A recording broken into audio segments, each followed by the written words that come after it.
body, saying the new system prioritises profits over people. Gareth Hutchins explains. The system we've talked about this is you take as much profit as you can. Right? In the Southern Highlands in New South Wales, former staff of the Commonwealth Employment Service are reminiscing about their fonder memories together.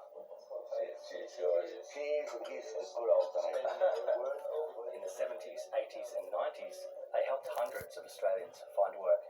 There was a sense of mission about what we were doing in a country town. You know those people. It's actually a really important job. While they were passionate about changing the lives of job seekers, they think the industry has gone backwards in the last 25 years.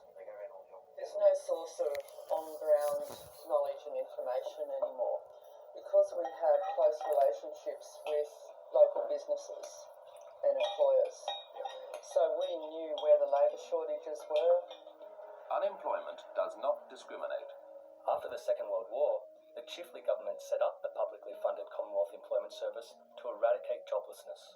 Australia has maintained full employment at a level higher than probably any other Western country. There was a general notion, both domestically and internationally, that if you could have a nationwide labour exchange that quickly and efficiently matched people looking for work with bosses looking for workers, that would help us sustain a full employment economy. The CES was privatised by the Howard government in the 90s as a view swept through Canberra that market forces should drive employment services, not the state. The dramatic change means the CES will now compete against 300 private job agencies across Australia. Eddie Jens first went to the CES in 1969. It helped him find work 7 or 8 times, including a full-time role in the public service. This guy was brilliant. I mean, he kind of guided me into employment.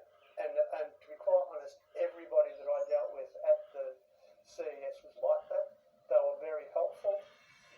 In 2010, he found himself unemployed again and tried to get help from the privatised system. And it was a stark difference. The people at the job network, to be quite honest, they were hopeless. Employment expert Dr. Simone Casey says the current system hasn't lived up to the promises made in the 1990s. Privatisation was supposed to introduce a much better service model. We see a drift towards a kind of real consolidation of the providers, so that now we're dealing more and more with quite large multinational welfare to work companies, and we've lost that capacity for like local service delivery. As business leaders, unions and politicians gather in Canberra for the Jobs and Skills Summit, there are calls to bring back a modernised public employment service. Even former Treasurer Wayne Swan, who was once the boss of the current Treasurer, has made it known that he's sympathetic to the idea. People would come in the office and Joining those calls is former small business leader Peter Strong.